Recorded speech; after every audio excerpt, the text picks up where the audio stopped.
reconvene, and please stand for the flag salute. And please remain standing after we're finished. Ready, begin. I pledge allegiance to the flag of the United States of America and to the republic for which it stands, one nation, under God, indivisible, with liberty and justice for all. Trustee Cooley? Yeah. Please bow your heads for a moment of silent prayer.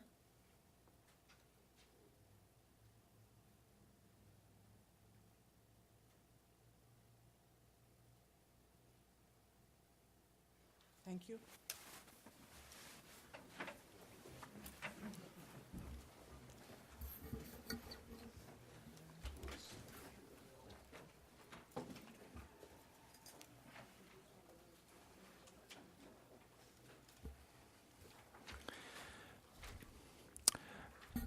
Okay, revision, adoption, ordering of the agenda. Do we have any changes?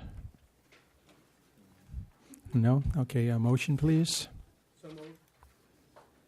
Okay, that was Ed. David. And please vote.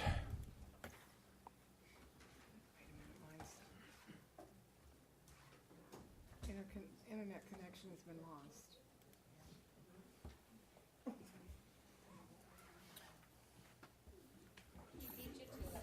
Or maybe it's.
Report out of closed session. Thank you, Mr. President. In closed session, motion was made by Mr. Agundez and seconded by Mrs. Cooley, although Mr. Nelson claims he made the second, so it's a little controversial. The board voted 5-0, voted unanimously to approve a settlement agreement with certificated employee number 242394. And that concludes my report for tonight. I'm not certificated, classified. I apologize. Okay, district update by the superintendent. Thank you very much, Mr. President. A lot going on. Thank you all for being here during Easter week. Best news we have, and I'm glad Mr. Colvin is here. On Monday, the CSEA and the district signed a tentative agreement for a 3-year contract. And now it goes for ratification, then up to CSEA, and then back hopefully to the governing board. But I want to publicly thank both the CSEA negotiating team and the district negotiating team for working hard. It's been a long time since we've been able to work on compensation in the district, and we're glad that the process is over and that our employees will be rewarded for their hard work on behalf of our students. So, again, congratulations to both teams. On March 25th, something unique happened at CMI, Candace. Why don't you tell everybody what went on at CMI? Yes, CMI, as with all of our other schools, is really, advancing and moving towards the Common Core. And so I was very pleased to receive an invitation for myself and our facilities team made up of Art and Hector. Dr. Good participated, as well as the architect at CMI, Tom Cruise. The architect, Tom Cruise, I say, though, not the Tom Cruise.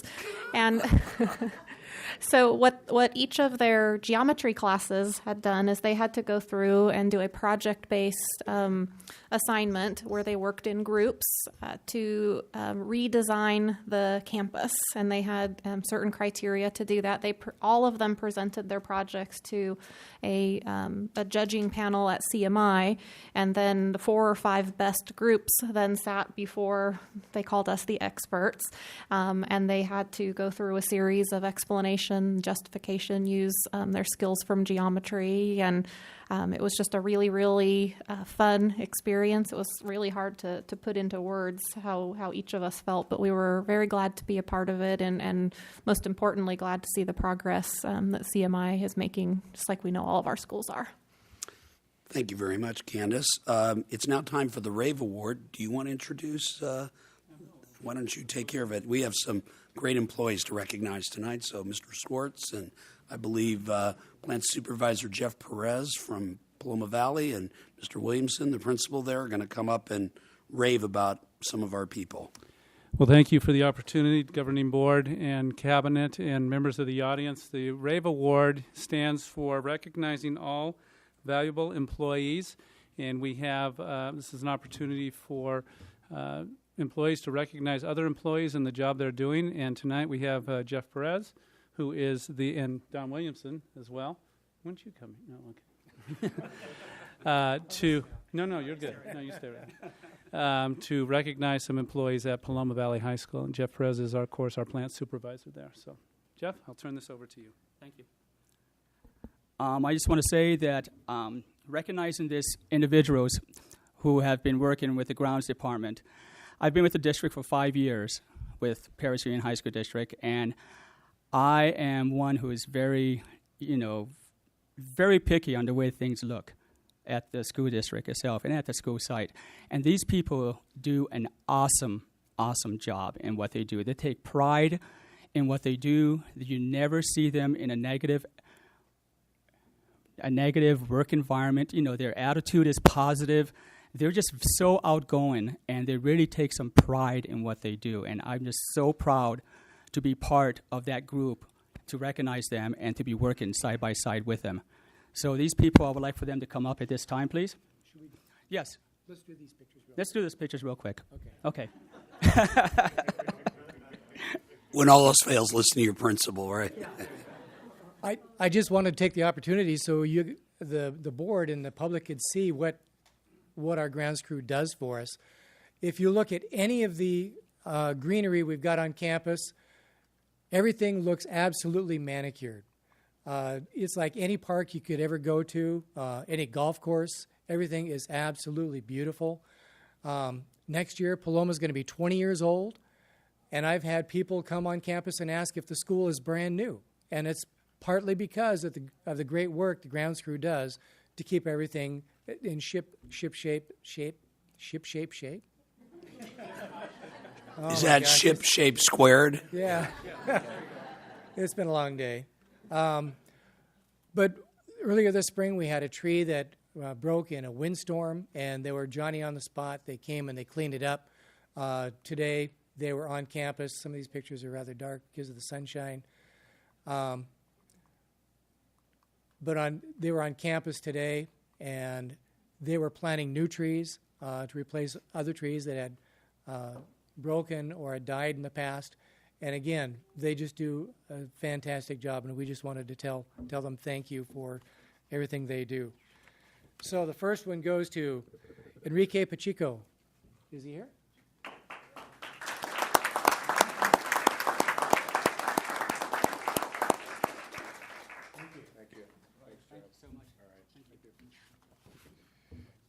Linda Donahue. Yay.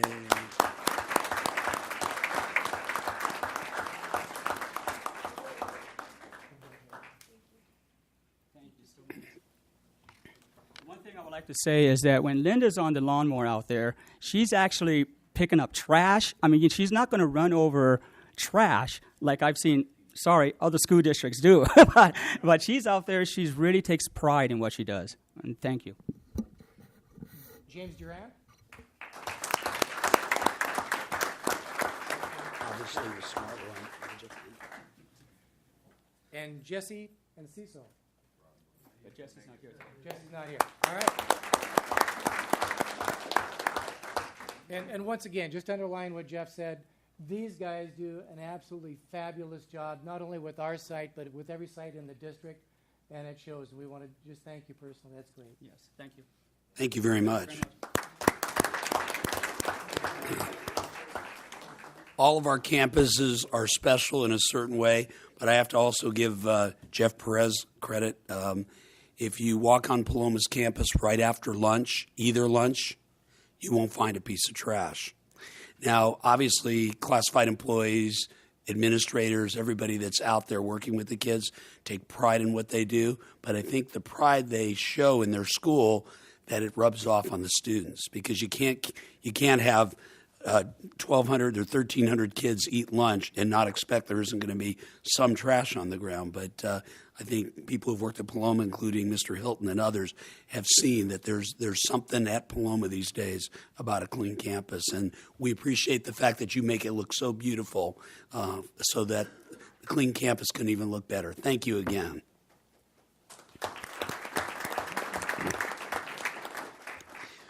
I want everybody to know that it's not a secret any longer. There's boys and girls clubs forming in our community. One is already formed in Menifee. They have a new executive director. They open their doors July 1 at the old Menifee Elementary School site right next to the middle school. The school district there is leasing for $1 a year the facility to the Boys and Girls Clubs, and the same's going on in Paris. In fact, on May 17th, Paris is going to the Boys and Girls Club of Paris is having a gala over at Paris Lake Fairgrounds. It's $100 a person, but I can tell you, all the money raised, just like what they did in Menifee, is going to go towards opening the doors of a Boys and Girls Club, which is, we all know, safe, great, positive place for kids to go after school who ordinarily wouldn't have somebody at home, places where they can do recreation, they would do homework, there's computers, there's tutors, great opportunities for high school students to go over and volunteer and work with younger people. So I'm really looking forward to these Boys and Girls Clubs opening up in both communities in our district, and I think it's a plus. As we told you a year ago, we had a Paris high school student who was a Dell Scholar. A Dell Scholar, there are 300 Dell scholarships given to high school seniors every year. So last year we felt like, wow, out of 300, we had one at Paris High School, and we thought we might not see that again for a long time. A Dell Scholarship is a full tuition ride, as well as a new computer for a deserving high school student. And I believe, Mr. Hilton, you weren't there last year. I don't know where that student went to school, but somehow I think it was an Ivy League school. It was really, really a top school that the student from Paris High got last year. Well, this year, we have Esmeralda Garcia from Paloma Valley, and I want to read the note that Diane Martin wrote on her behalf. Here's what Diane says. With great pleasure that I'll share with you the great news. I'm proud to announce that Esmeralda Garcia has been selected as a Dell Scholarship winner. The scholarship is awarded to only 300 students annually. Last year, Gabriela Mondragon was also a recipient at Paris High School. Esmeralda will be receiving $20,000 for tuition this year, along with technology, computer, printer, etc., and private mentoring to ensure her success. And Esmeralda will be attending UCLA next year. How did that slip out? Anyway, congratulations, Esmeralda, but also congratulations, like the staff at Paris High School took great pride in their student being a Dell Scholar. I think as a district, and the staff at Paloma Valley ought to take great pride in Esmeralda being a Dell Scholar. Congratulations to her. Last Saturday, we had our annual Puma golf tournament to raise money. All the money raised is for student scholarships, and Grant Bennett, wherever you are, there he is, Grant, why don't you tell everybody we had a record haul of cash for our students? Thank you, Dr. Greenberg, board, excuse me, board trustees. I'm happy to be here to kind of share some of the information. In case you don't know what PUMA is, it stands for Paris Union Management Association. It's our group of administrators in the district, and we do a fundraiser. We want to raise money for scholarships. We're the largest contributor to the Student of the Year that goes through Sizzler, but then we raise more money to give other scholarships out to kids at each of the schools. We had our golf tournament on Saturday. We chose to do one fundraiser this year and try to do it really well, and we were able to raise $7,400, which was more than $1,400 more than we've ever raised before in any one year. So we were very excited about that. We had 64 golfers sign up and about 45 tee signs sold. So it was very, very exciting to be able to do that. And we're going to be meeting. We've put out the scholarship applications already to the high schools. We'll be issuing scholarships in May to those schools and attending the end of the year senior awards nights and be able to give the scholarships to the kids. So we're very happy about that. We're very proud. We had a great team working on it, and it's good when we get everybody together and work on a project together, because a lot of the time administrators were all in our own things, doing our own stuff, but it's a way we can get together and work for the better of the community and our students.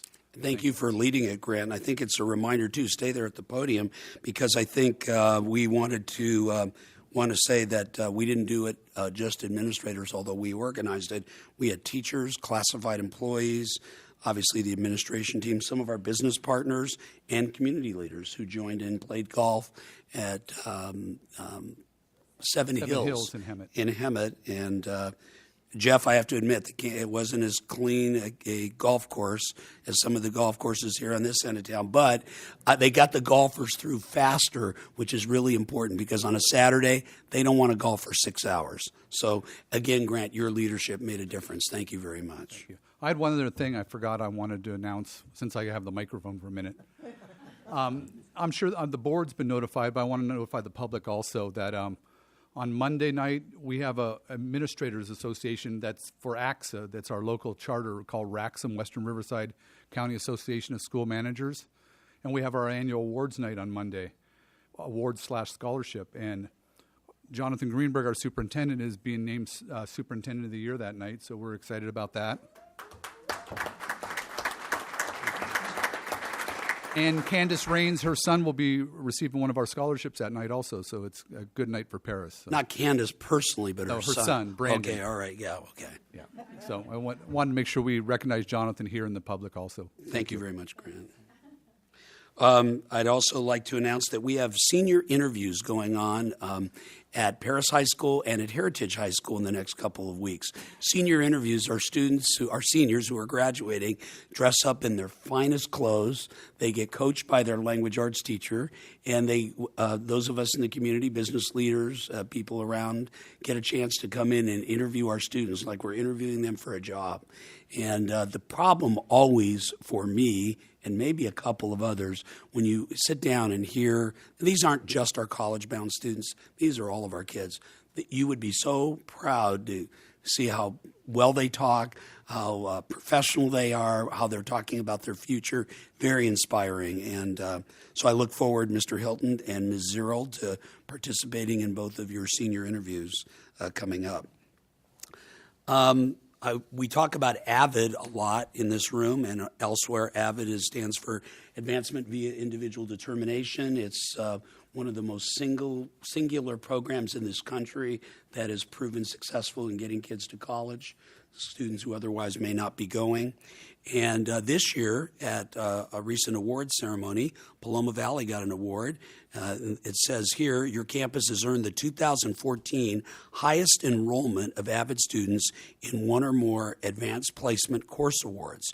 Your efforts promoting and supporting your AVID students to take the most rigorous courses available have paid off. For the 2013-14 school year, out of all of Riverside County AVID programs with 300 students or less, your campus had the largest AVID enrollment in advanced coursework, with 56.7% of all AVID students in one or more AP classes. So congratulations to Paloma. Thank you, Mr. Williamson. That's a good award. Now I look for you to get into the big group of Avid groups and compete there, because that lady to the next to you is going to give you some competition there, and that's a good thing.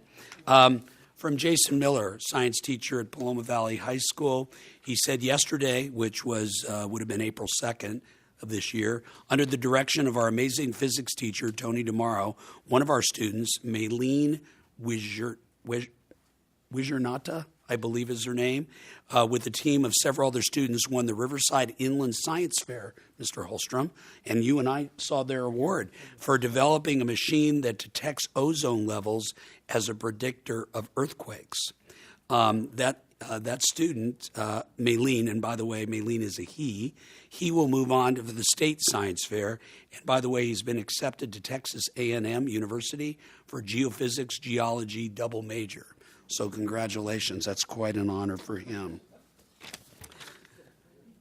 Heritage High School just went through a mid-term review of their WASC review, and I'm glad that Carrie Weldon's here tonight, teacher at Heritage, who leads that effort for WASC over at Heritage.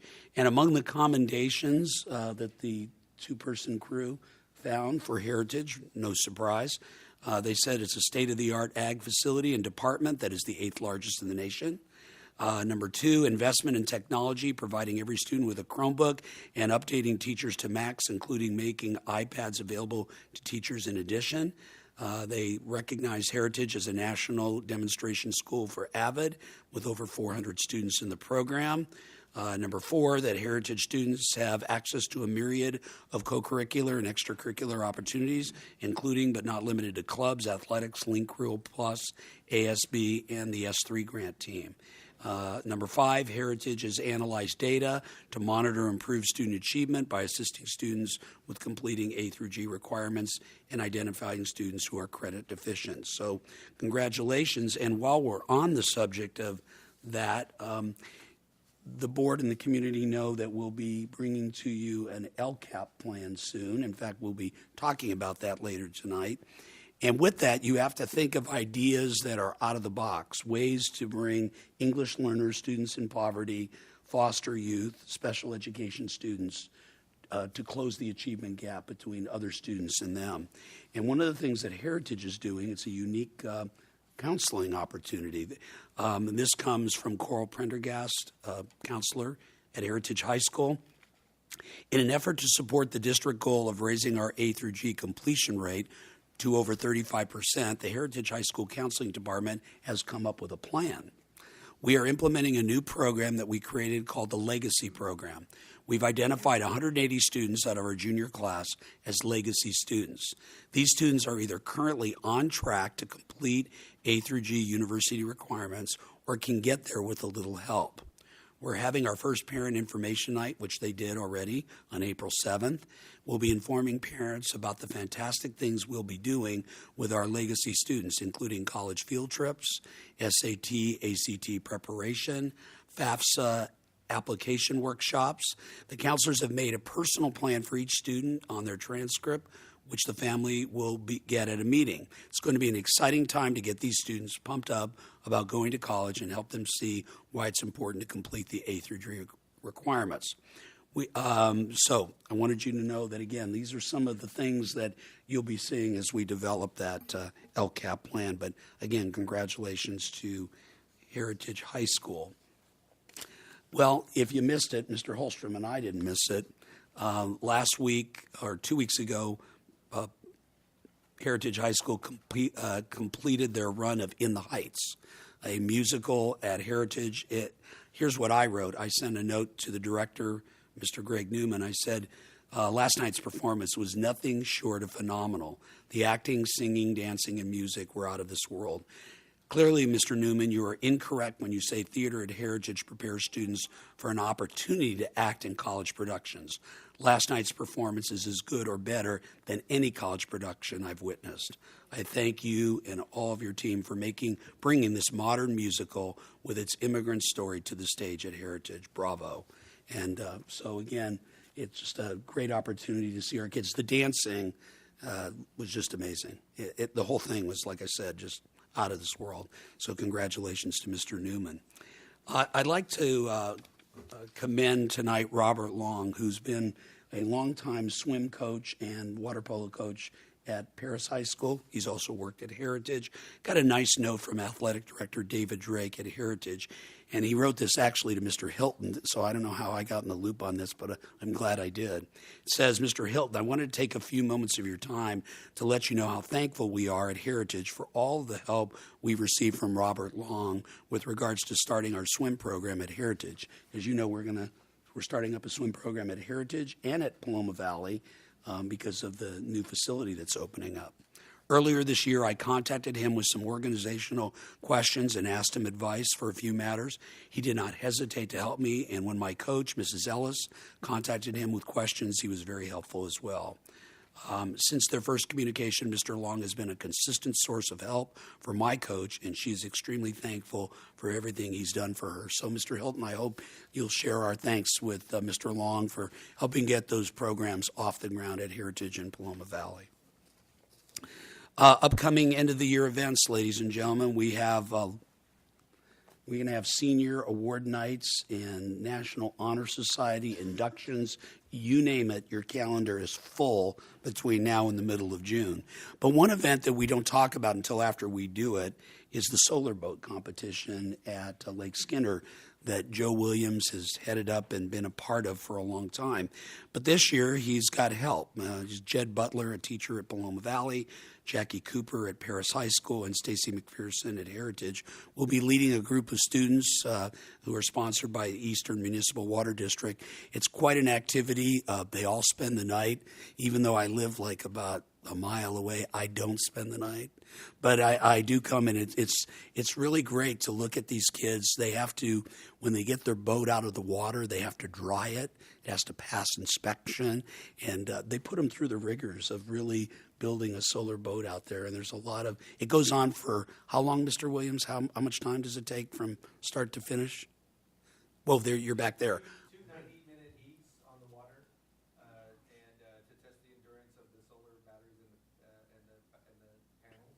And then the Sunday is the sprint, where they take off the panels and try to go fast. We prefer the endurance of the 2 90-minute heats. The sprint's kind of pointless.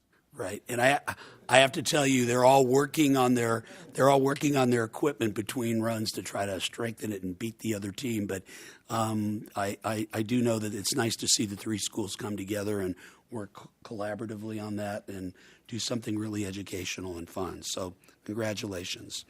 And last but not least, many of you will remember Penny Graham. She's now Dr. Penny De Leon, and when she left us from Paris Lake High School as principal, she became Director of Professional Development for Fontana Unified. Fontana Unified has about 50,000 students. It's one of the largest school districts in Southern California outside of LA Unified. Well, I just wanted you to know what are they doing now. I was just in touch with Dr. De Leon. She's been promoted. She's now in the superintendent's cabinet, and she's deputy chief of schools, which means she's in charge of all the secondary schools in Fontana Unified School District. So I thought I'd tell you that we're really proud of the work she did at Paris High School, Paris Lake, and now Fontana's lucky to have her. So with that, that'll conclude my report this evening. Thank you, Dr. Greenberg. CSEA President Robert Colvin.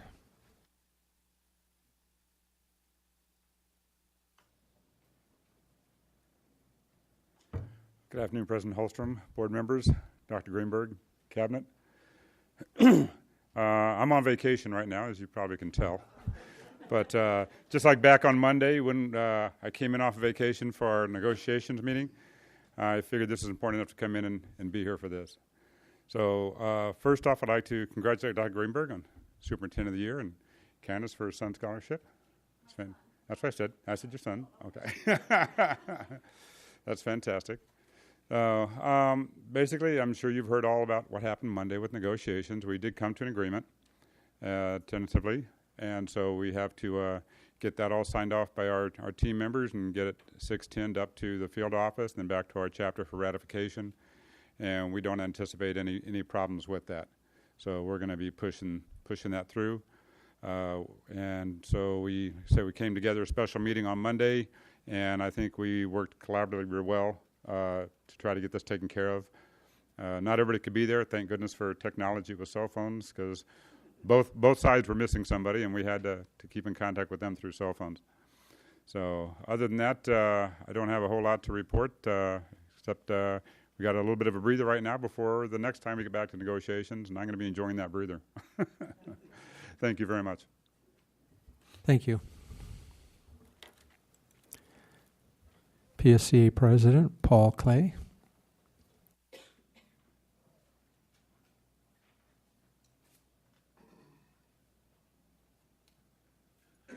Thank you once again for this opportunity to address the board. I appreciate every time I come up here.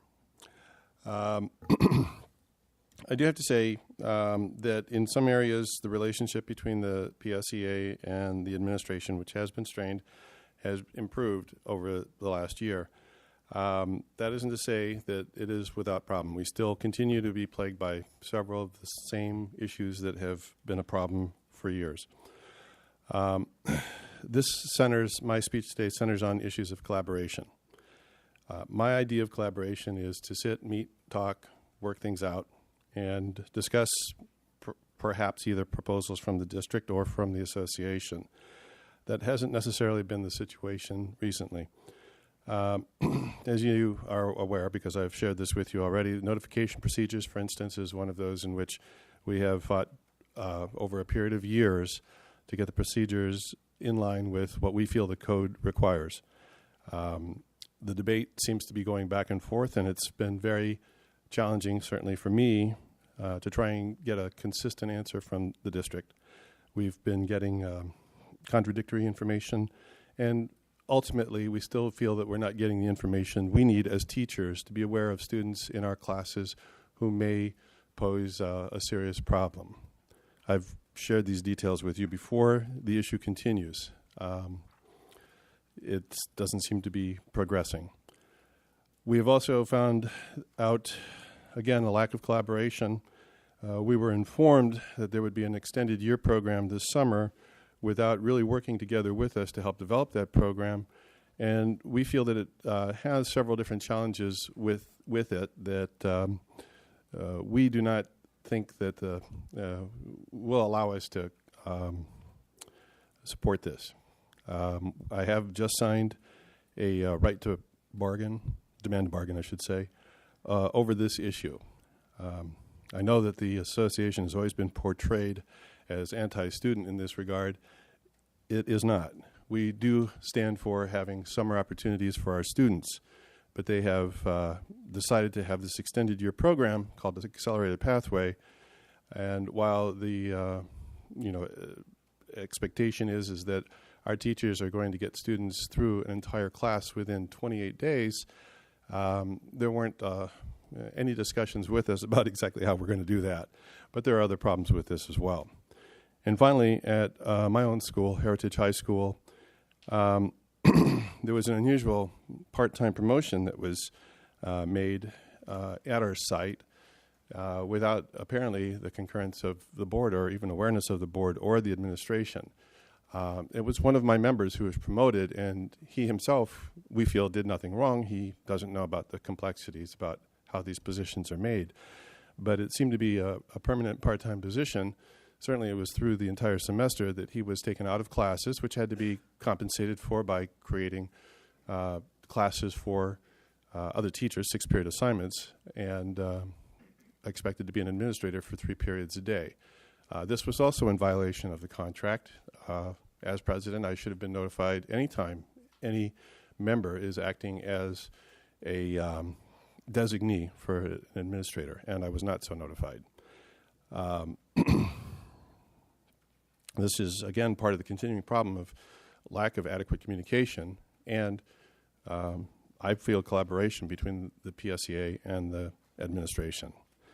I am grateful, like I know Mr. Colvin expressed, that the CSCA contract was settled. I have supported the CSCA in their attempt to get what they consider to be a fair contract, and I'm glad to hear that they have agreed on a contract. So I'm very happy that that is resolved right now. Thank you for your time.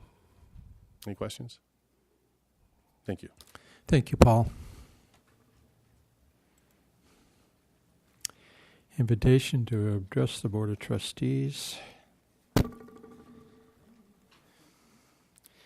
Individual speakers shall be allowed 3 minutes to address the board on each agenda or non-agenda item. The board shall limit the total time of public input on any item to 20 minutes. With board consent, the president may increase or decrease time allowed for public presentation depending on topic and the number of persons. Okay, Brady McCarron, AP classes and tests.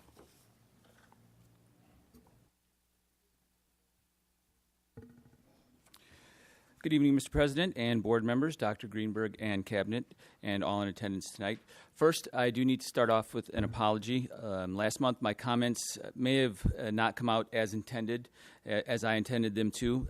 It may have come out as though I was saying the members of the board were not participative, and I know that's not true, so let me please apologize for that.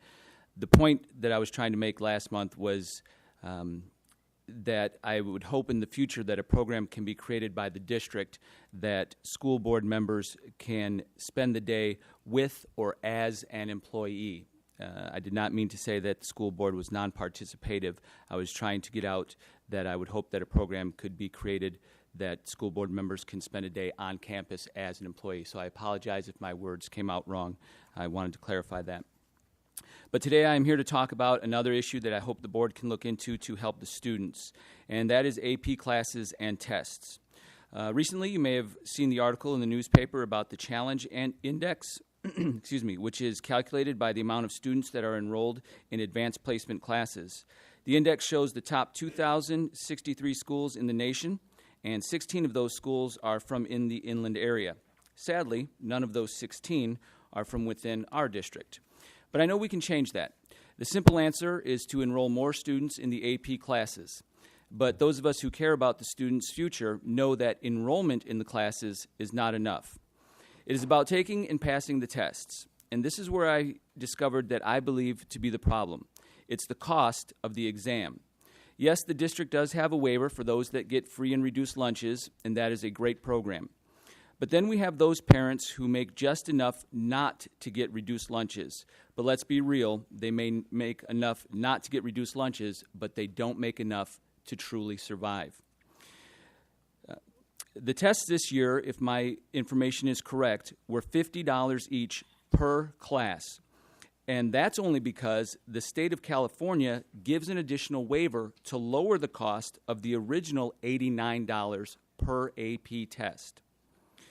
If a student, like a senior or a junior, is taking 3 AP classes, that is a bill of around $150 in May, which is when the AP tests are taken.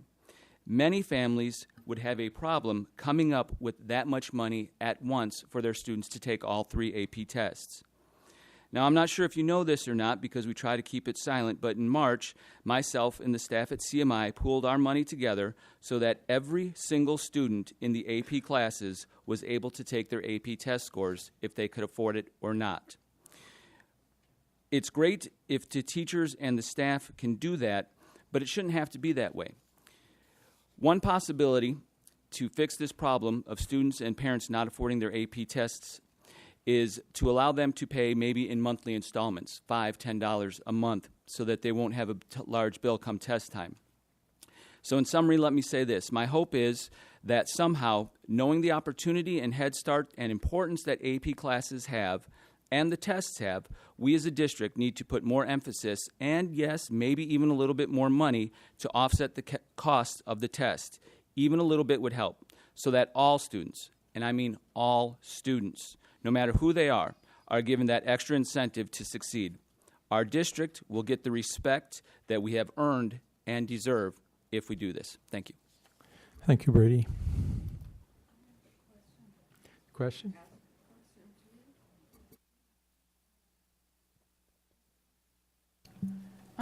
Is it the GATE program paying for some of that?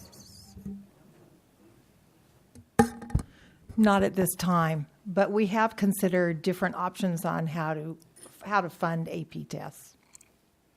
We'll come back and discuss it at another meeting. I'm sorry, what did you say? I said we'll come back and discuss it when we have the Okay. information together for you.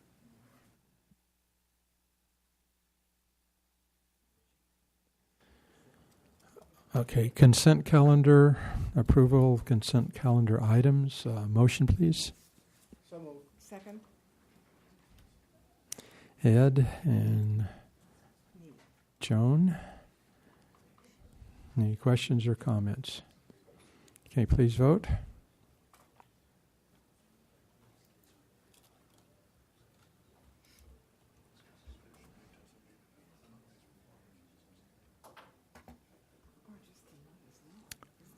Okay.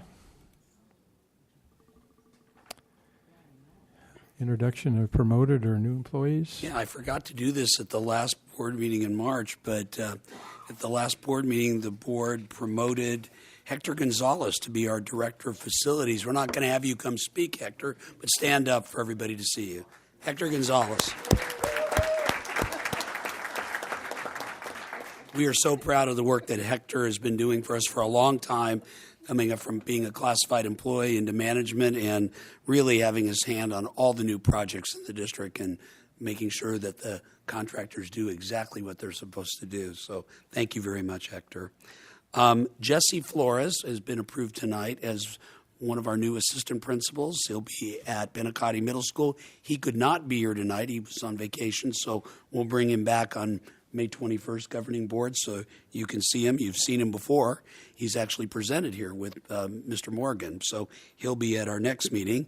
And then it gives me great pleasure to introduce Shane Pinnell, who everybody knows. Shane is our new information technology supervisor. Come up to the podium, Shane. Ladies and gentlemen, Shane Pinnell.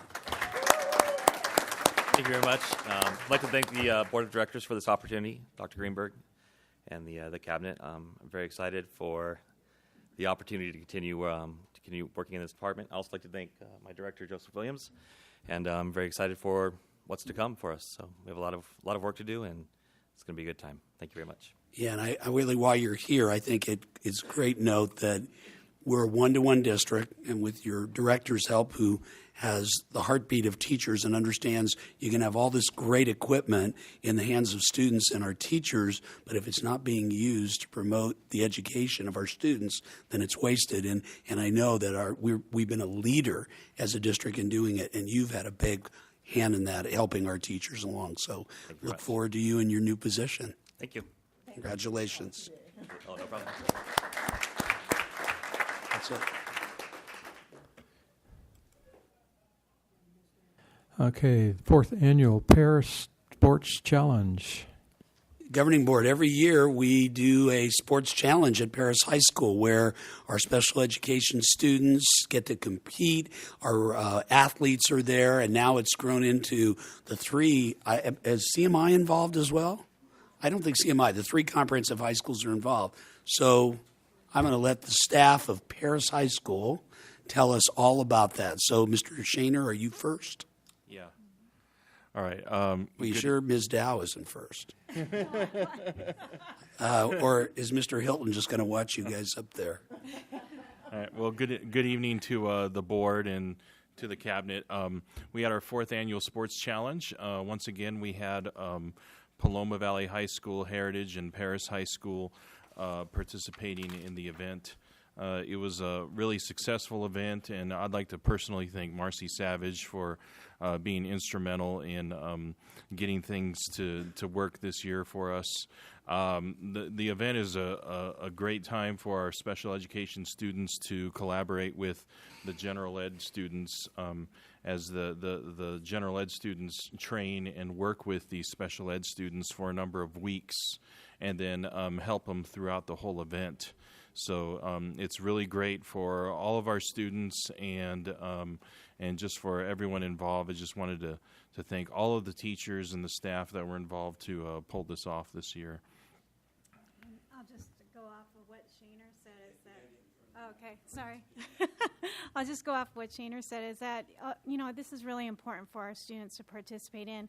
It's our 4th year doing it. We had a huge turnout this year, and we thank the people that showed up. Each one of our students is individuals, and they all have their strengths, and they were able to present that individually, and it's such a great opportunity for our students to be a part of it and have the other sides a part of it, and we really appreciate you guys supporting us. Thank you. And I made a short promotional film for this year's sports challenge. So sit back, relax, and enjoy.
You know, Mr. Ahlstrom, I don't know. I know you were there, and I was there, and others, Marcy, and everybody else shows up. I don't know who gets more out of it, our students, our special ed students, or our regular ed students, or maybe just the adults that come there and realize that this is what's important in our lives, the education of all of our students. So thank you, Mr. Shaner. Ms. Dow, thank you.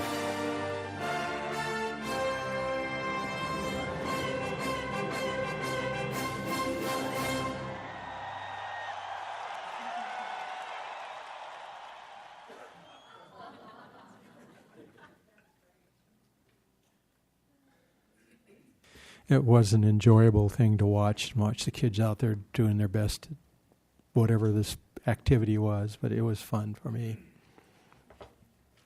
Okay. Okay, update and progress of the local control funding formula and local control and accountability program, and I see Yes, we have our Marcy is Ed here Services with us team again. here to give us 10 minutes, maybe 15. No more than 10 or 15 minutes. That's the direction, so you guys all know ahead of time. I'm glad Ms. Weldon and Mrs. Martin are here to make sure that you stay within your time frame. Good evening, Board President Hallstrom and board members, Dr. Greenberg, Cabinet, and to everyone in the audience. This is not going to be as entertaining as a sports challenge, but we'll give it our very best. I apologize for being late. I have had jury duty all week. Somebody submitted my name, and luck be with me, I have a judge who believes that you do not leave the courtroom before 5. So I apologize for being late. This is an update on the local control accountability plan. And as you know, we formed a local control committee forum, and we began back in January in calling all stakeholders to come forth and help us design this enormous plan. And I just want to share with you, it's probably one of the biggest plans and most important plans, most complex plans I've ever had the experience or the opportunity to be a part of. But what I think all of us standing up here have realized, and to those who have served on the committees, it is really about looking at education as a whole and really assessing what you've done well and continue those measures, and also opening up a little bit of those corners, those little boxes, and being honest and saying, you know what, we've been doing this for 10, 15 years, and have we really reaped the effects? Has it really been effective? And being honest with ourselves and saying, you know, some of those same practices aren't reaping the rewards that we would like to have. So with that, and there's a lot of philosophical discussions that go on with the LCAP, and I just want to say thank you to every single person in this room. I was looking around the room, and I think everyone in this room, in fact, I know, has been touched about in regards to Common Core, SBAC, local control, LCFF, as well as the LCAP. And the input has been tremendous, and our door continues to be open on input. Tonight, this wonderful Ed Services team, Ed, Carrie, we thank you, Carrie, for being here on your vacation. They're going to present to you some just updates in regards to where we are with the LCAP. And excuse me for using that acronym, but it does stand for Local Control Accountability Plan. And on here, just real briefly, these are stakeholders. When we started this process, this just kind of gives an outline of where we are with the number of stakeholders. Right now, we're actually up to about 84 people who participate in the design of the LCAP. This is what we started with. We've pretty much maintained this number of stakeholders. And what's missing up there is our district numbers. I chose not to go ahead and put those in, so because it's all of us being a part of it. Okay, who has the clicker? Charles. Oh, Charles. Okay, Charlie, go for it. Just to give you an idea, we've conducted committee forums. Those are the dates for the committee forums that have been held. And if you look down, March 17th, we did a committee forum, and we realized that we needed to dig a little bit deeper into our goals. So we opened study sessions, and those two sessions occurred on April 3rd and April 10th, with each one of these wonderful people behind me facilitating. We will probably still have to do 2 more committee forums so that we can get the information out there and receive feedback. And then the board dates were up there. We are hoping in May to do the public hearing and with final approval in June so we can go forth into the new school year. So with that, each one of these individuals has a particular goal section that they're going to be sharing with you. Thank you, Marcy. I have goal 1, and goal 1 for our district is all students will attain proficiency in all academic content areas. And we broke that down into like 4 different objectives of how we're going to get there, or what are we going to use to judge if we're meeting that goal. And we want to increase the percentage of students that are proficient or advanced in ELA and math by 3% each annually. So what we have are some action steps there that are going to help us reach those goals. We really worked hard on building our Common Core for ELA, grade levels, switching over to Common Core, doing SBAC type questioning. Our math, we're going to an integrated approach with SBAC type questioning for our interim assessments as we're working through. One thing big that we really need to be focusing on, and it is on there, infusing new EL curriculum to meet the Common Core state standards. Our EL kids seem to be left out a lot of times when we're doing these new things, but we're going to really focus in on getting a strong curriculum to help build their skills so they can reach the same goals as our other kids to close that achievement gap. Our objective number 2 is to close the achievement gap for all of our subgroups. And again, it's going to improve the EL curriculum to meet the Common Core standards. We're going to do a lot of other programs to help set that up, regular defined times to check student progress. That's something, as we're looking at counseling services, how we're going to meet those kids and help them reach those goals of being proficient or advanced by 5%. We're trying to, all students by 3% and the subgroups by 5% to help close that gap between all of our students. Our objective number 3, 1.3, is to prepare all students for college and career by increasing the number of kids in AVID.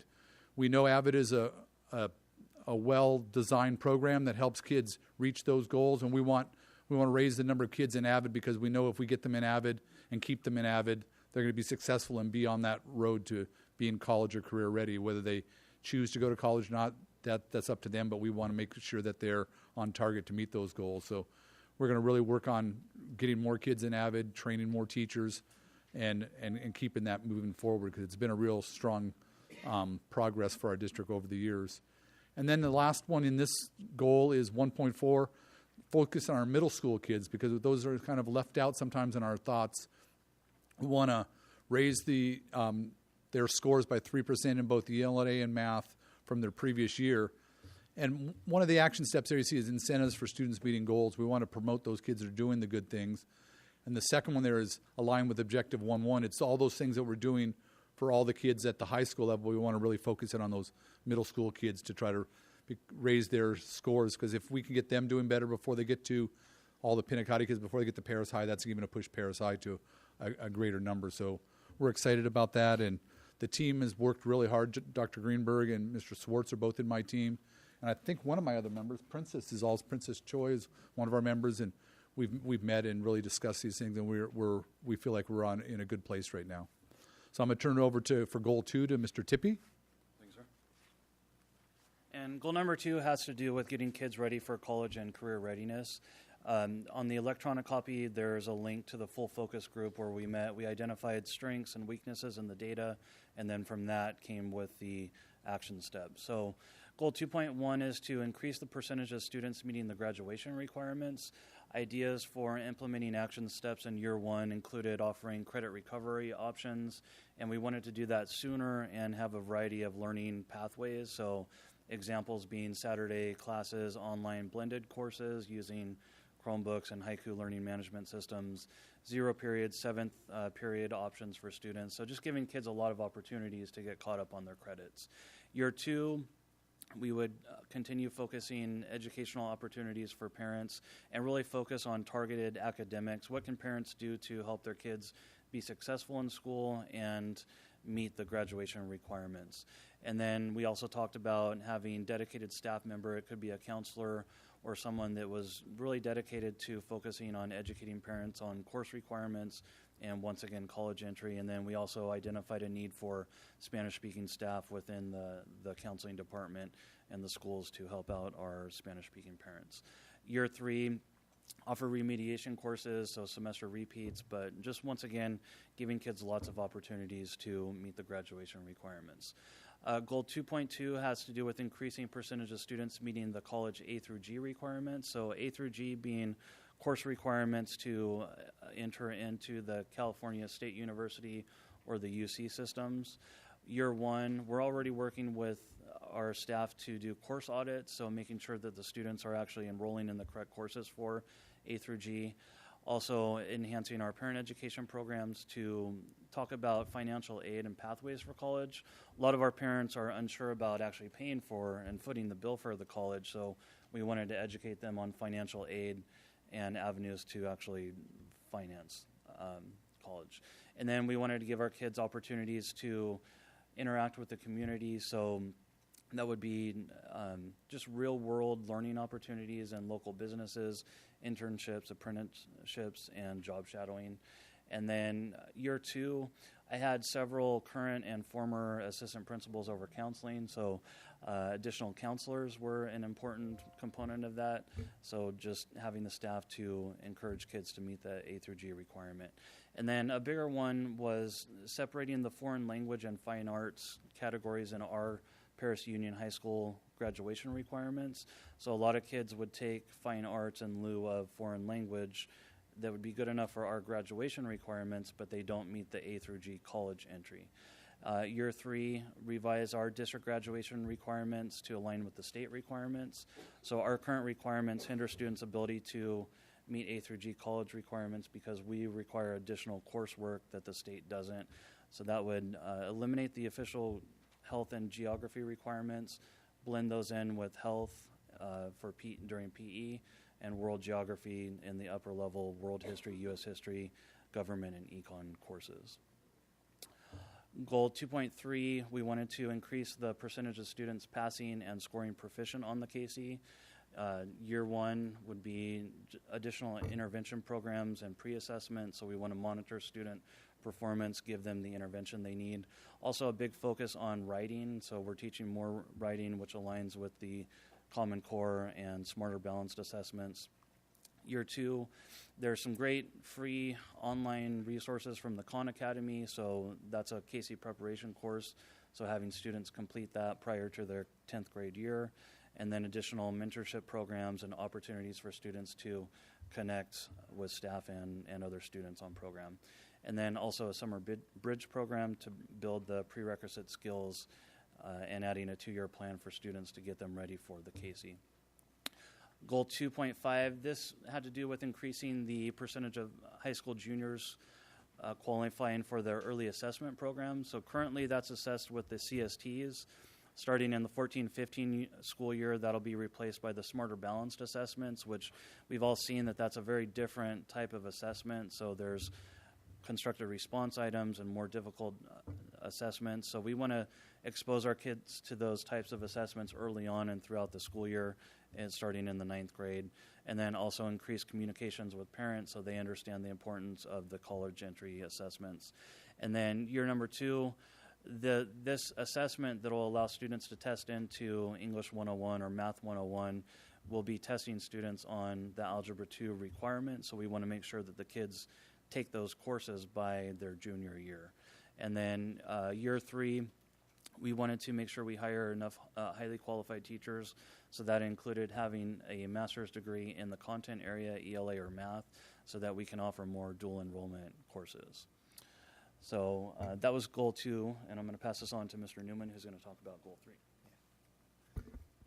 So in goal 3, we focused on really our school climate. And so goal 3 was all departments and sites will provide a safe and positive environment for staff and students throughout our district. And so we identified 4 objectives under that we really wanted to target to keep us focused, moving in that direction. 3.1 was to increase the number of students participating in after-school clubs, sports, and academic organizations. 3.2 was to reduce episodes of bullying, drug use, violence, and truancies on all our campuses.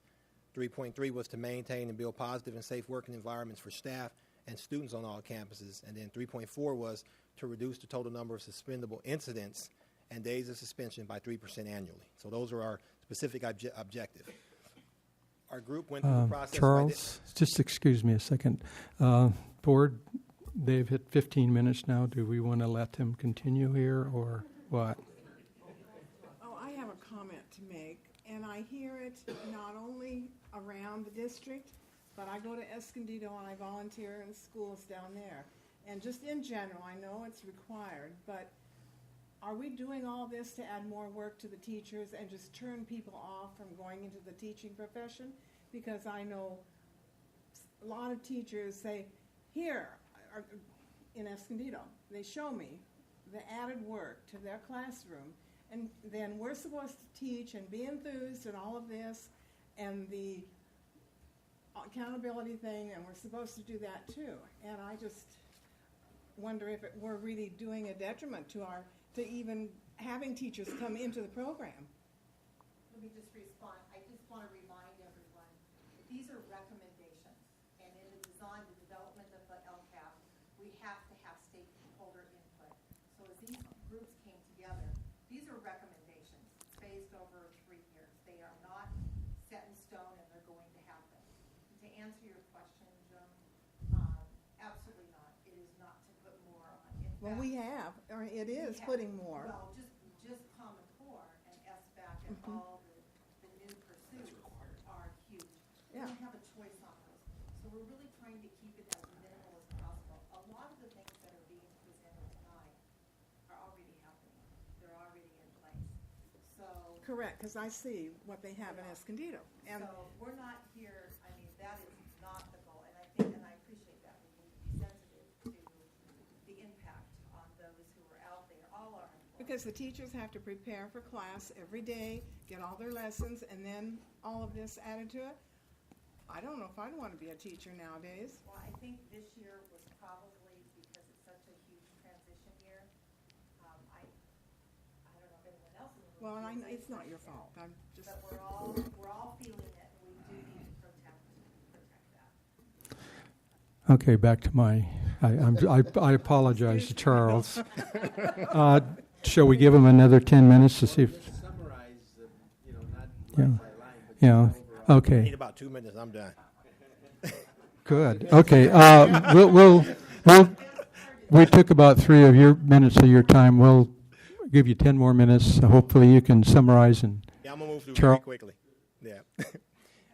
So year one, we were going to break down increase enrichment opportunities on all campuses, conduct student interest needs assessments, and ensure all incoming freshmen sign up for at least one enrichment activity. We want to target our ninth graders coming in, try to get them involved in positive activities after school. Year two, we want to implement a peer-to-peer support groups on all campuses to make sure kids have support. We know student-to-student interactions are going to be a lot more positive than adult-to-student interactions. So we want to foster those positive behaviors to support all of our kids on campus. 3.2, to reduce episodes of bullying, drug use, violence, and truancies on all campuses. We want to develop a system to intervene and monitor students who display at-risk behaviors early. And so part of that process, as we identify those students who are at risk, we also want to develop a system of Tier 2 interventions to provide supports for students who are at risk. So we have those support systems in place. Lastly, we talked about, our group discussed implementing research-based character education curriculum in all OCS classrooms while they're there. 3.3, to maintain and build positive and safe working environments for staff and students on all campuses. We're talking about teaching positive school-wide expectations to all students throughout our district, educating and training all staff members in consistent relationship building and classroom management frameworks throughout our district so that there's some consistency throughout our district. And then year two, implement research-based character education curriculum on all our campuses throughout our district. And this is phased in year one, year two, year three, so we don't overwhelm the first year. And the last piece is establish consistent procedures and protocols on all campuses. 3.4, reduce total number of suspendable incidents and days of suspensions. Year one, develop a system of restorative intervention on school sites in the sense of suspending kids. We want a restorative practice in terms of how do we restore kids to campus who violate school rules. Year two, implement research-based character education curriculum in all schools, and then develop multi-agency task force, what many called, I think it was the Make It program many years ago, multi-agency task force to support kids and provide resources for kids. Okay, thank you. Speedy. Very good. Holy moly. Reading this stuff, we can read it, Yes. just summarize it, and We're going to do that because we Yeah, recognize all right, the right time on, constraints here. right on. So Kara and I worked with our study groups the last 2 times addressing the goal 4, which is to the overall communication participation throughout the district and the school community. So the different objectives. Going to the next slide. So we have 5 different objectives that we have addressed in the study groups. The first one was really the use of technology. Much of what was discussed was the utilization of technology for all staff, classified support staff, that they have access on and off campus, so there's places for them to be able to obtain district and school information. A lot of utilization of various media forms throughout the district. We've listed some there as far as Channel 3, Facebook, YouTube, and exploring some new systems as well as exploring new innovative ways to utilize technology. Next. We wanted to build parent capacity and participation in their child's education. And just so you know, I'm besides a teacher, I'm also a parent for Heritage. And the big thing is to make it as easy as possible for parents and provide both training and just make it whatever that parents need to provide them with, so that it is not a challenge for parents, that they can do it as easily as possible. And one of the key things, I just want to point out 2 things, is one is the parent liaison at all sites. We really thought that was a necessity. And the other thing is support services for families. We want to expand our services that right now we have services for the students, such as social workers, marriage, therapists, that kind of thing. They're available. We want to expand kind of our network to families and kind of the needs there, and that's kind of a significant piece of LCAP is the whole student. Mm-hmm. That came out very clearly in one of our surveys at our larger LCAP forum. So when we asked them to their ticket out the door, a lot of what they said was the feeling connected to school, feeling safe, and additional resources for students and their families. So that came out loud and clear. So on the next one, the increased participation with business and community, you can see there some of the different ideas. Some of them we are currently utilizing, but the one I thought was really a great idea was number 1, which was kind of branding Scholar Plus throughout the community. And so what that looks like is creating our logo and actually putting it in the windows of businesses where, and I don't know how this works technology-wise, but, pardon? Yeah, the Scholar Plus logo. So kids, so that community members, when they go to different places, whether it's Starbucks or whether it's the library or other retail businesses or restaurants, they'll be able to access Scholar Plus. So we thought that was probably a really interesting idea, and to be able to get that out into the community. And 4.4 is to increase parent usage of district student information systems by 10% annually. And again, besides making it easier for parents to do so, to provide workshops for them, offer incentives to for them using Infinite Campus and Haiku regularly, and really promote and market easy to use applications that will allow parents to check grades and attendance. And then the last one was really the expansion of technology as far as the Wi-Fi connection. That was a real big part of our discussion, was creating community hotspots, as well as widening the range within the school premises, such as the football fields, the athletic area where there might be large groups of students and people congregating, and also utilizing our online, or expanding our online resources, as well as utilizing clubs and organizations using Haiku pages. So to really kind of promote that, since our teachers are using that as one of their systems in the classroom. So with that, I'll turn it over to Marcy to wrap it up. Last slide is questions? Yes. I know we're out of time, so I will say this. Any further questions, comments, or things to consider? Board, do you Or have you a can chance email here me to... or call us or whatever. I have a comment. Yeah, really appreciate all the hard work that you've done in all these meetings and so on and so forth. The reason I know this is working because I have a parent that serves on the committee, and one day she calls me up so excited about knowing stuff, right? I mean, she's been educated and she feels empowered by attending these meetings, and so and she's a parent that's involved in our schools, right? At every level, she's been involved, and her children have been very successful in our district.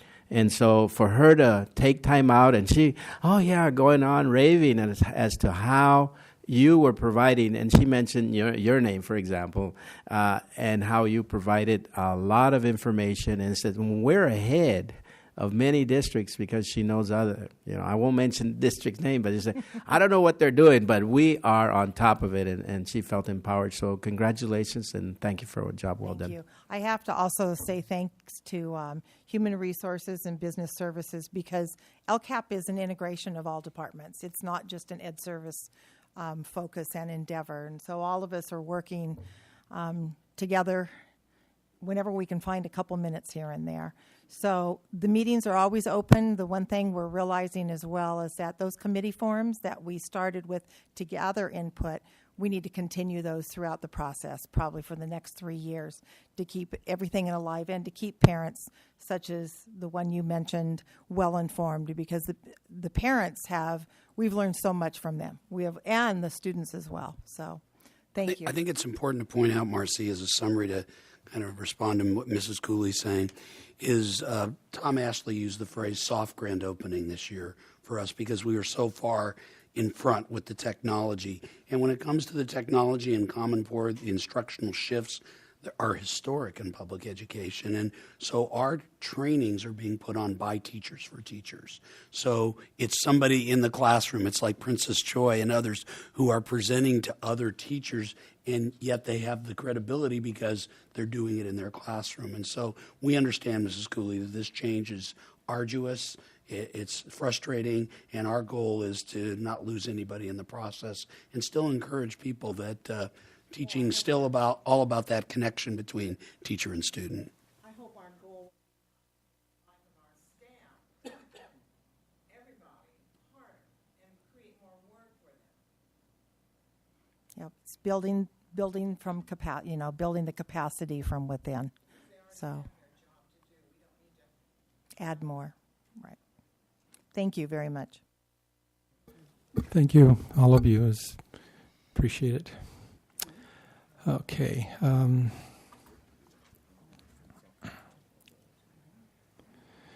Okay, the Williams Settlement Quarterly Uniform Complaint Summary for January and March through March. Okay, action items. We have general functions, the 2014 CSBA Delegate Assembly runoff election.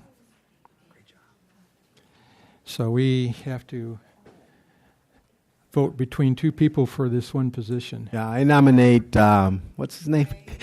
Raymond Sawyer. Raymond Sawyer. Okay. Any other?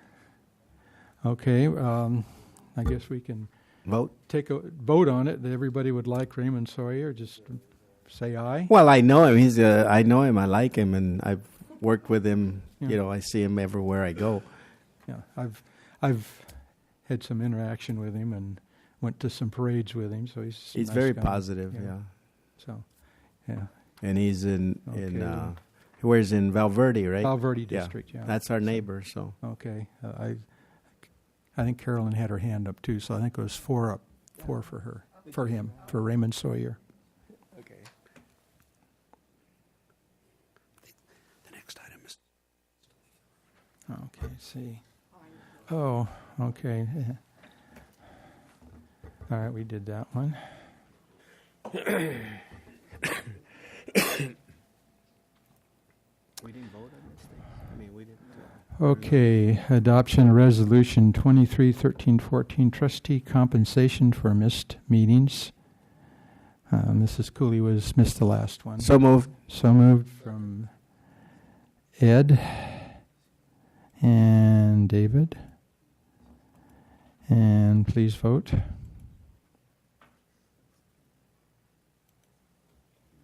Put an abstain there. Okay. I'll go get her. Okay.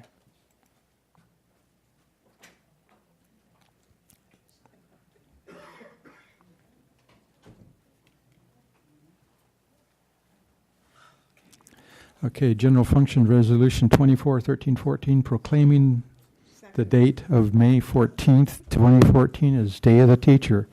Who moved? Ed? He's getting fast. Ed must want to go somewhere. Who would second it? David? Oh, Joan. Okay. All right, please vote.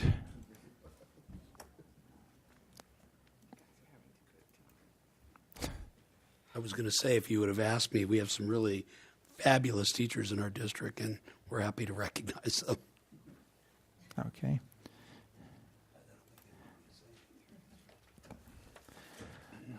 Okay. General Functions Resolution 25-13-14, proclaiming the dates May 18th through 24th, 2014 as Classified School Employees Week. And David and Ed. Any comments about our classified employees? Just like I said with our teachers, we're we can't do the things that we're doing without some of the best employees in Riverside County. So we're also very, very proud and supportive of the efforts of our classified support staff to help our students every single day. Okay. Please vote.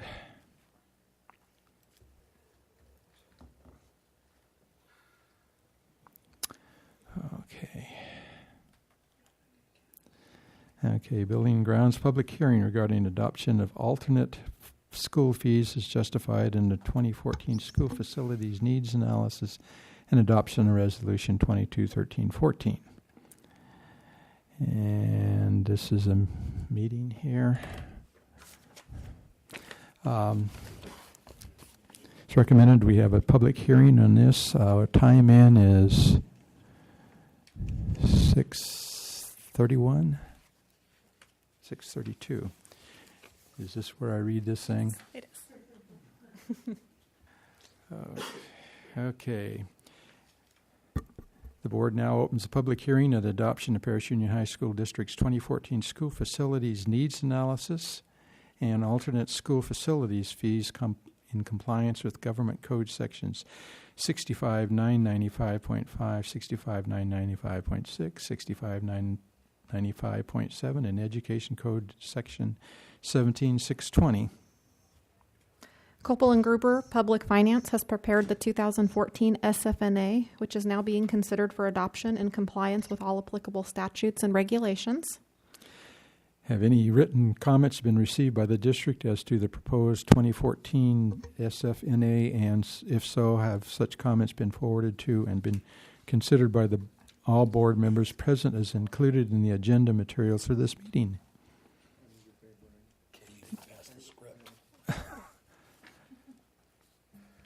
Yes, the district has received a copy of a letter dated April 11, 2014, sent to Copel and Gruber Public Finance by the Building Industry Association. The district has also received a copy of the response letter dated April 15, 2014, Copel and Gruber Public Finance sent to the Building Industry Association. The presentation.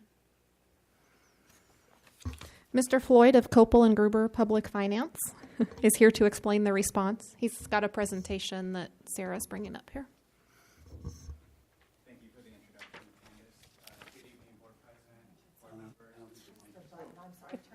Green light. Can you hear me now? Okay. Dr. Greenberg and district staff. I also have Lynn Gruber with my office here today as well, and Amanda Pope from Bowie Arneson to help answer any questions you might have. We thought it would be beneficial because we did receive comments from the Building Industry Association, and this item does come up to the district every year, that it would be a benefit to give a short presentation of the overview of the school fees, what they are, what they're authorized to fund, and some of the BIA's concerns and how we've addressed those. So to begin, I guess I'm using this, right? Okay, so the school fee program allows school districts to mitigate the impact of school facilities as a result of student generation from new development. The school fees can be used for the construction or reconstruction of school facilities, interim housing, and administrative and operations facilities. It's probably important to point out they cannot be used for routine maintenance or deferred maintenance, so you can't use them to paint a school or repair a fence or that type of thing. When we talk about school fees, we talk about two types, both of which will be addressed in tonight's meeting. You have the level 1 fees, which are statutory fees, and you have level 2 and 3 fees, which are commonly referred to as alternative fees. Level 1 fees apply to both residential and commercial industrial developments. Those fees are capped, and the fee caps are adjusted every other year by the State Allocation Board. They were last adjusted in January of this year, and the State Allocation Board increased those from $3.20 to $3.36 for residential, and from 51 cents to 54 cents for commercial industrial development. Those fees are specified for unified districts. So as a union district sharing common territory with other districts, the district has entered into a fee sharing agreement which specifies the fee allocation. You'll see in the presentation that the percentage to the district is 40% and 60% for Paris Elementary, and then 28% to the district and 72% for all other districts. The reason for that stratification is that the high school district also serves middle school students within the Paris Elementary boundaries. And you'll see on all our calculations from here on forward, we have two sets of fees just for that reason. And then the fee amounts are shown in the table based on the increase in the level 1 fee. In order to levy level 1 fees, the board must adopt a fee justification study. That fee justification study provides certain nexus findings. Our study finds that the district has indeed met all those requirements and met those findings. Once adopted, the fees become effective 60 days later, so it's not an immediate thing. And then once those are adopted, there's really no expiration to those, although we do recommend if there's changes in assumptions that were used, that the district goes back and reviews those. And then now we're getting to the alternative fees. So upon meeting certain requirements, districts do have the option of levying fees that are above and beyond the statutory fees. Those apply just to residential property. They're not, they can't be applied to commercial or industrial property. The difference between the level 2 and level 3 is the level 2 is intended to fund 50% or intended to represent 50% of facilities costs. Level 3 is intended to represent 30 or 100%, but that's currently suspended. And I'll point out that level 3 has never been levied in the state of California. In order to levy the fees and adopt the fees, a school facilities needs analysis has to be prepared. Once the fees are adopted, they're effective immediately, and they're effective for 1 year, so they actually do expire. This table shows a history of the fee levels that have been levied by the district. You see that they peaked out in 2007, and the ones on the bottom are being proposed. They're about 30% lower than the peak years. And the level 2 and level 3 fees are calculated based on a specific formula that's prescribed in the statutes. The statutes require a projection be made of the students occurring from new development over the next 5 years. And they prescribe even more specifically components on how to project that enrollment. We have to use historical student generation rates. So when we talk about student generation rates, those are the number of students on average per unit. And again, we have to go back 5 years. The other component of the projected enrollment is the projected number of units over the next 5 years.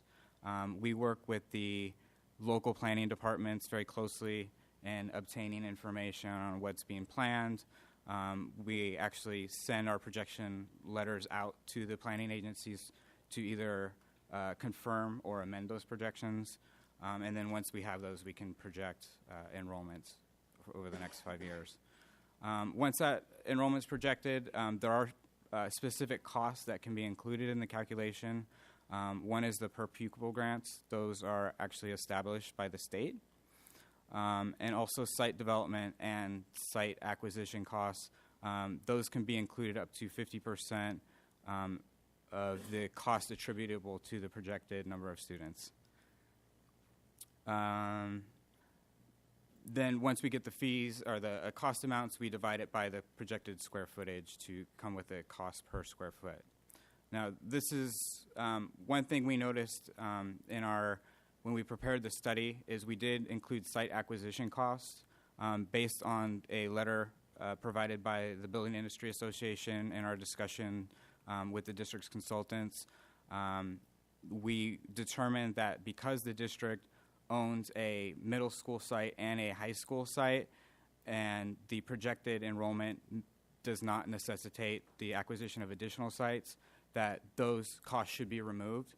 So what we're showing on the table are the original amounts that were in our study and what we're proposing tonight. So you actually see a modification to the resolution on the new fees being proposed, which is about 10 cents lower for the Paris Elementary area and a little lower for the areas outside.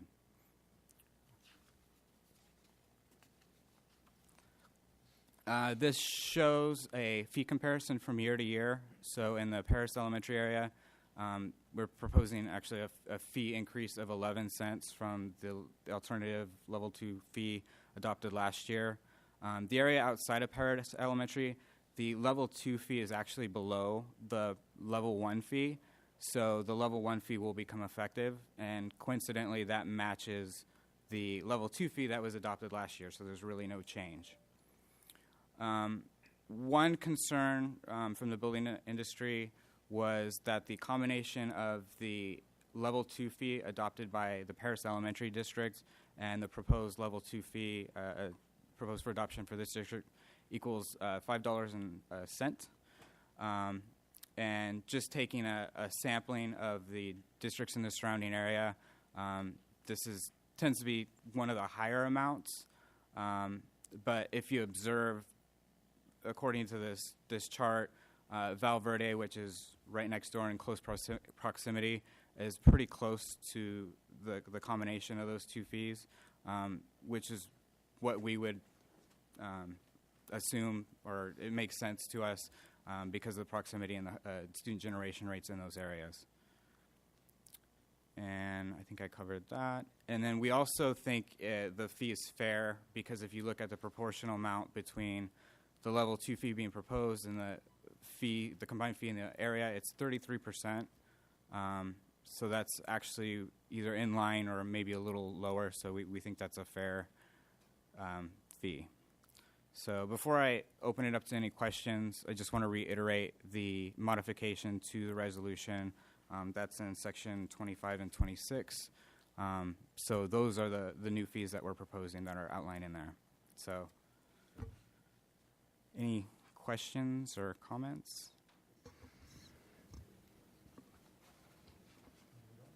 Okay. Hey, thank you for your time. Thank you very much. Mr. President, just to reiterate what Doug was alluding to, and Amanda, I may need you to help me with this, but as Doug said, the resolution has the updated costs or fees within it. However, the SFNA will need to be re-adopted by the board next month, but you still do need to adopt it tonight. Did I get all that? I can address that rather quickly. Hi, I'm Amanda Pope. I'm an associate with the law firm of Bowie, Arneson, Wiles, and Gion, the district's legal counsel on this matter.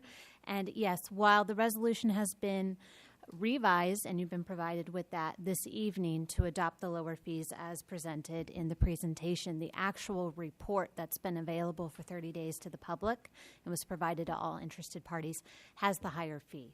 So it's our recommendation that to comply with the government code, the board adopt the updated and revised report that takes out those site costs that Doug was just speaking about, and that gets adopted at the next meeting and becomes the SFNA report for the district for the following year.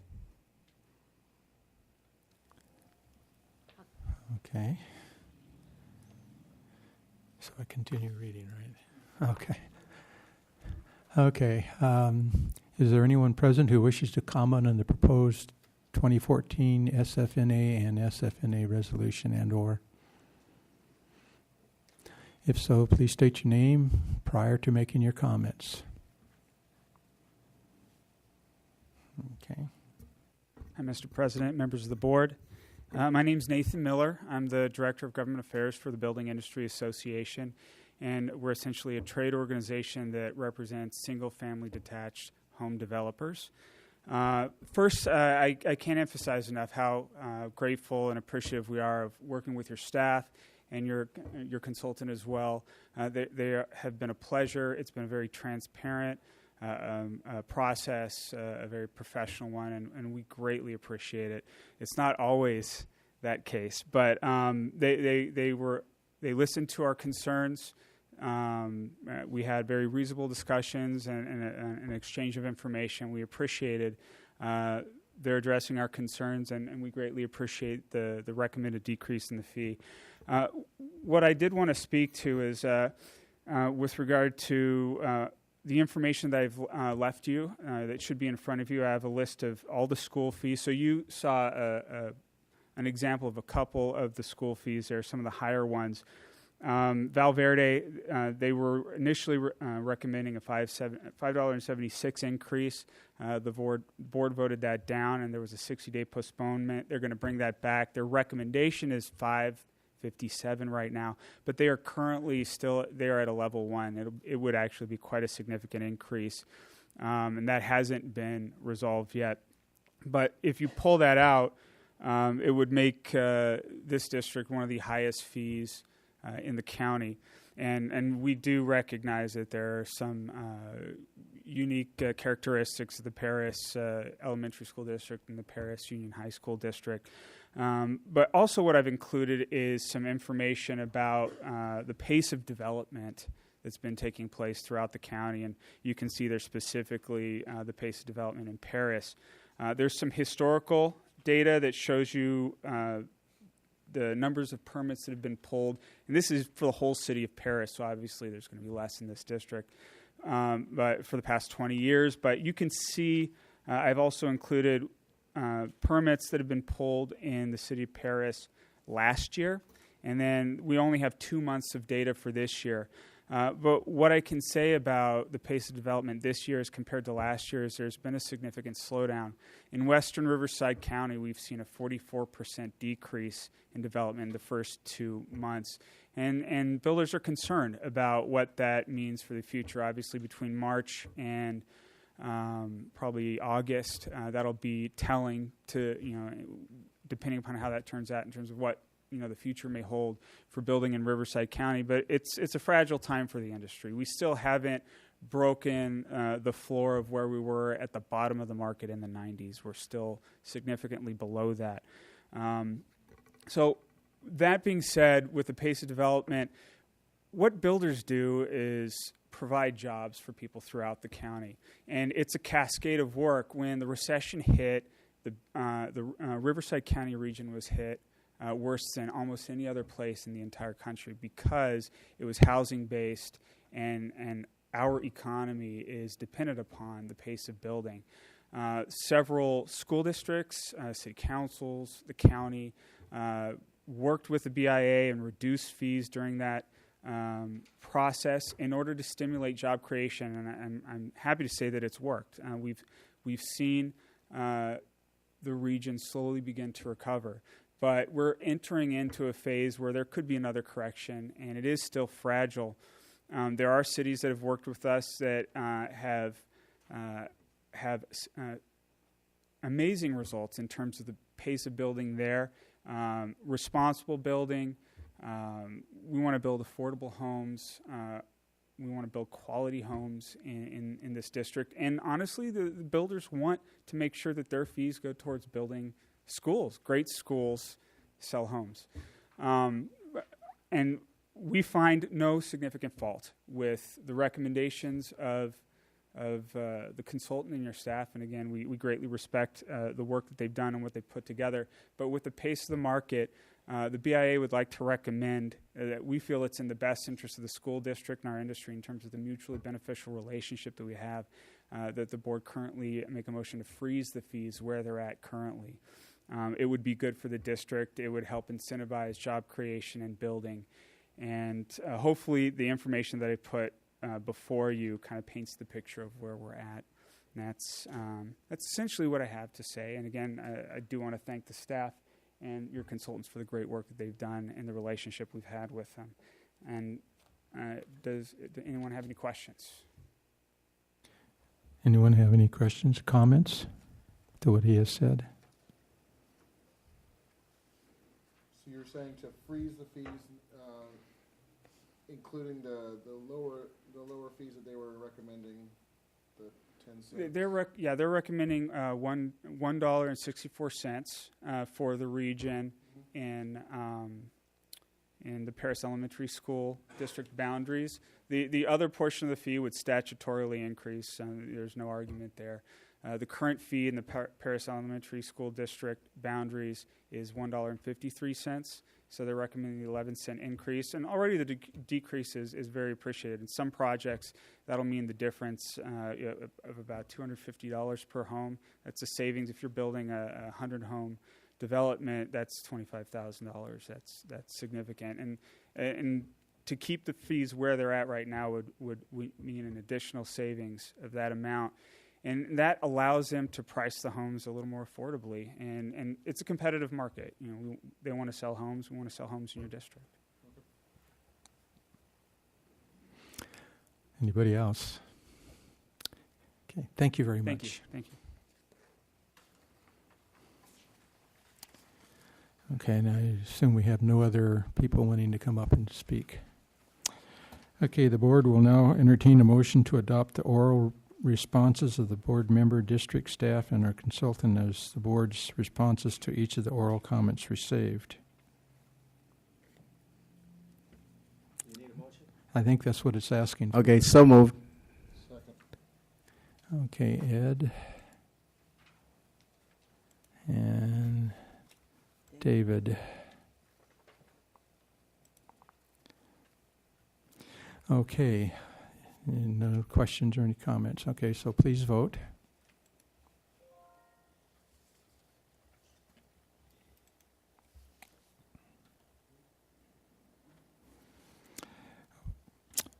Okay, if there are no more oral written comments, I will declare public hearing closed at 6:52. Thank you. Okay.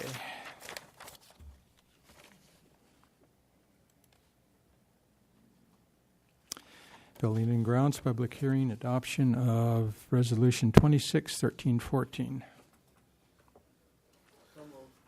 Second. I got a script here. Let's see. Okay. This is the time, place, designated public hearing on increased statutory school fees in accordance with Education Code 17620, Government Code 6595. I declare the hearing open. Mr. President, before you open that public hearing, Lori or Amanda, let me know if we do this wrong. We actually need you to read the last section here on the other one into the record for the closing of the public hearing. It's those last 3 paragraphs. Is that correct? Okay. Amanda's going to come help us. Thank you. The motion that was made, seconded, and carried was the motion to adopt the oral comments. So a motion to adopt the resolution needs to be made, seconded, and carried. So it's a... Oh, okay. Last 2 paragraphs. He reads? Okay. The board will now entertain a motion to adopt the resolution containing the revision proposed by Copel and Gruber Public Finance under sections 25 and 26 entitled Action Item 13.5 Buildings and Grounds Public Hearing and Adoption of Resolution Number 22-1314, Resolution of the Board of Trustees of the Paris Union High School District approving of school facilities needs analysis, adopting alternate school facility fees in compliance with Government Code Sections 65-995.5, 65-995.6, 65-995.7, adopting responses to public comments received and making related findings and determinations. So we have to have a motion, is that what you said? Have a motion? So moved. Okay, there's motion and seconded, so anybody in agreement with this motion, say aye. Aye. Anybody not agreeing? Okay. Now, am I free of that one? Yes. You've done a great job.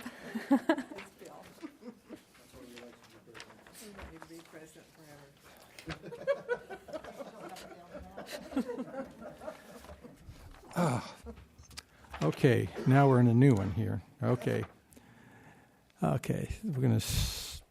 Time to place a designated public hearing, and those I already said is now open at 6:55. Okay, Candace. I hate to be the stickler, Mr. Holstrom, but we need you to read the first paragraph so we read the government code sections into the record. This is a different item. I think, yeah, this one here. I don't think, had he read that yet? Yeah, no, yeah. 13.6. Yeah. Did you read that? Yeah. I thought he read it too. I'll read They're it telling again me just no. to make somebody happy. Okay, this is a time and place designated public hearing of increased statutory school fees in accordance with Education Code Section 17620 and Government Code Section 65-995. I declare hearing open. Okay, that's 6:55. Okay, Copel and Gruber has prepared the residential development school fee justification study and the commercial industrial development school fee justification studies. Have any written comments been received by the district as to the proposed studies, and if so, have such comments been forwarded to and been considered by all board members present as included in the agenda materials for this item? No written comments have been Oh, you received. found his paper. No? Okay. Okay. Is there anyone present who wishes to comment on the studies? If so, please state your name prior to making your comments. Okay.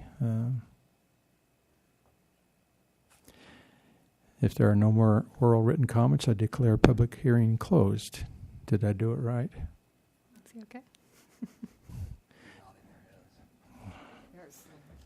This is too hard. Board will now entertain a motion to adopt the resolution entitled. Second. Okay. David.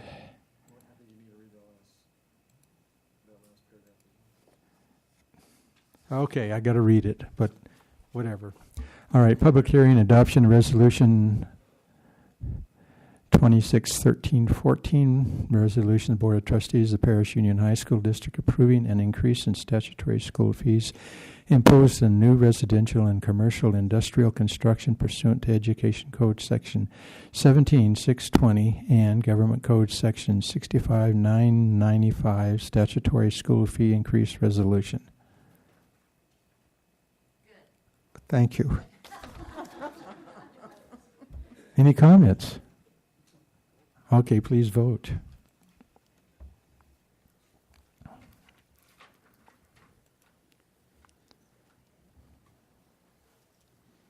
Okay. Alrighty. Yeah. 668. 6:30. I quit. Just read the clock for me, will you? Sheesh.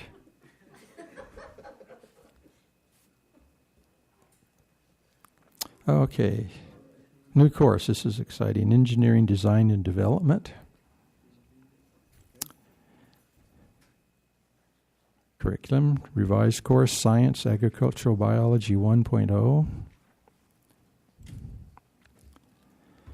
Curriculum, new science course, Advanced Placement Physics Part 1.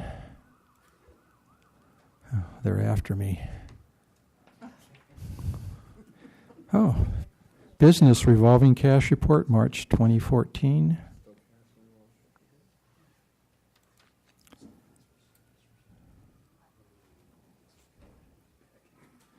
Board Policy Students, the Series 5000.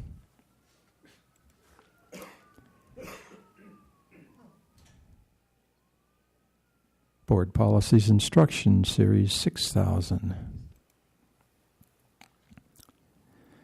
Closed session, is that necessary? No, it is not. Very good.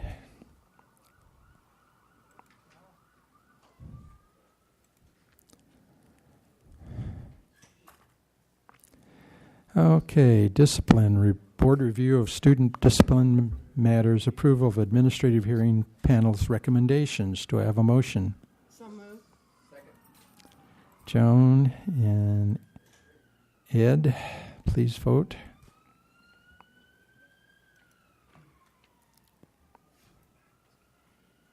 Okay. Discipline Board review of student discipline matters, ratification of agreement of expulsion. Do I have a motion? Second. David, Joan, please vote.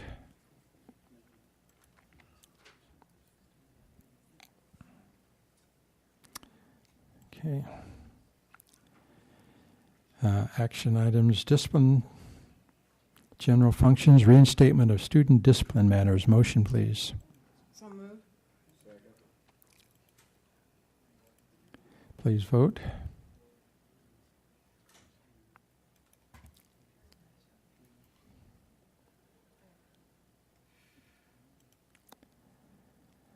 Other items by the superintendent.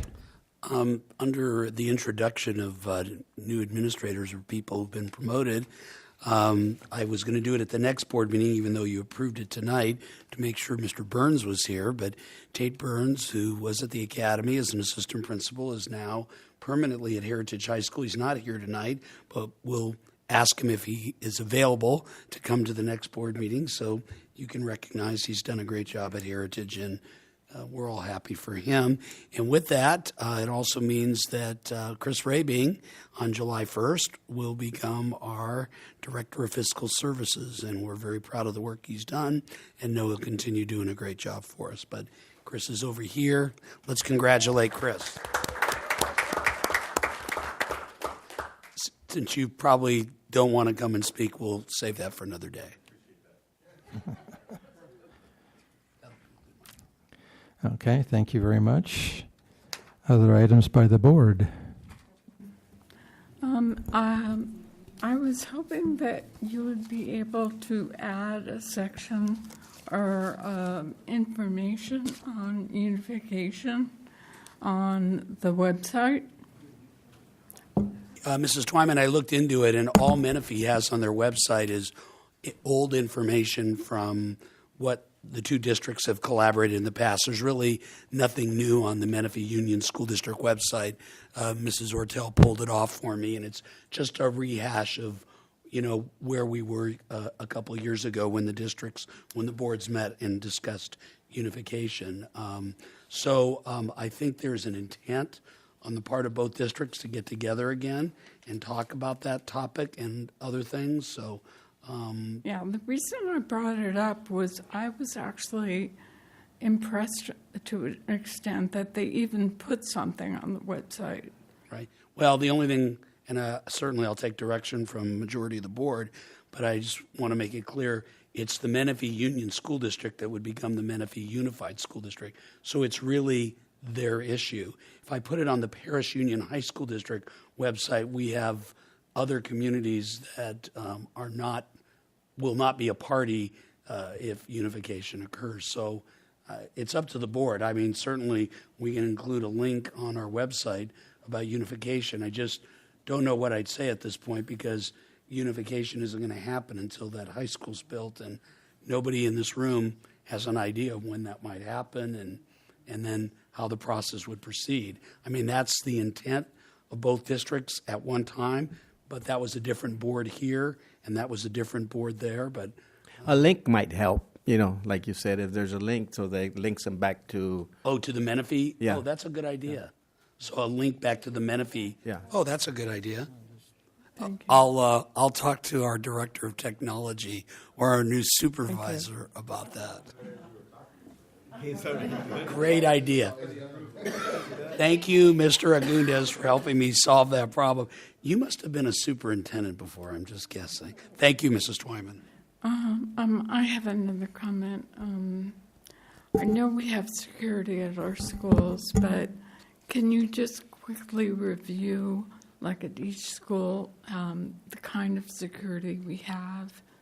Can I do that? Not right now. Can I do it at the next board meeting? I'll have Mr. Newman, our discipline guy, get us all that information. But all I can tell you is when I first started here, I went to Paloma Valley High School 7 years ago.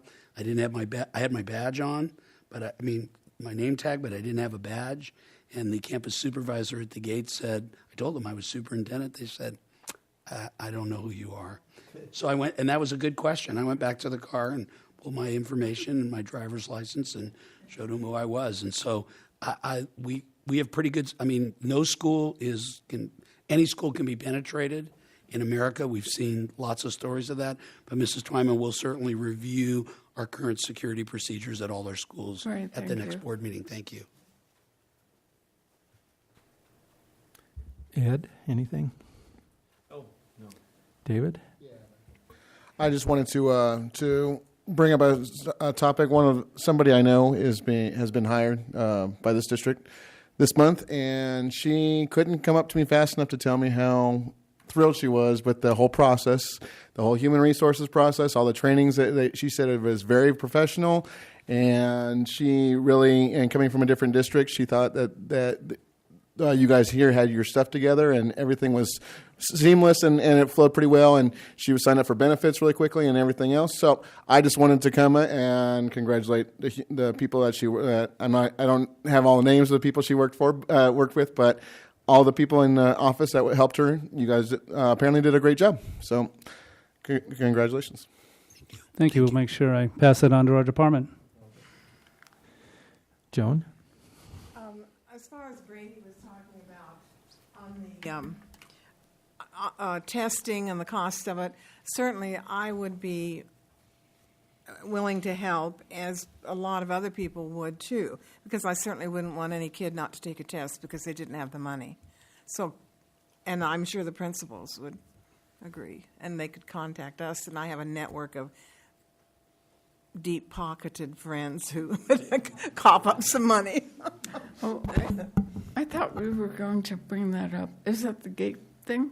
Well, yeah, we're going to bring What Brady was talking about. We'll bring it back and talk about students who can't afford to take AP tests at a future board meeting, and what some of our ideas are about trying to make sure that you're right, Mrs. Cooley. The goal is that no student who can not afford to take a test should be forced not to take that test over the fee. Well, yeah, I'm actually interested in all AP students. Right. Well, that is all. We want to make sure everybody who's taking the course and who's qualified to take the test takes the test, regardless of parent income. Or any fee for anyone who would be a senior. You know, not just testing, but any other fee that they might have to negotiate and wouldn't have the money. Okay, I have nothing, so motion for adjournment. So moved. Second. We want to close session, talk about CMI. Yep. David, and it's close enough. I'll give it to Joan. Please vote.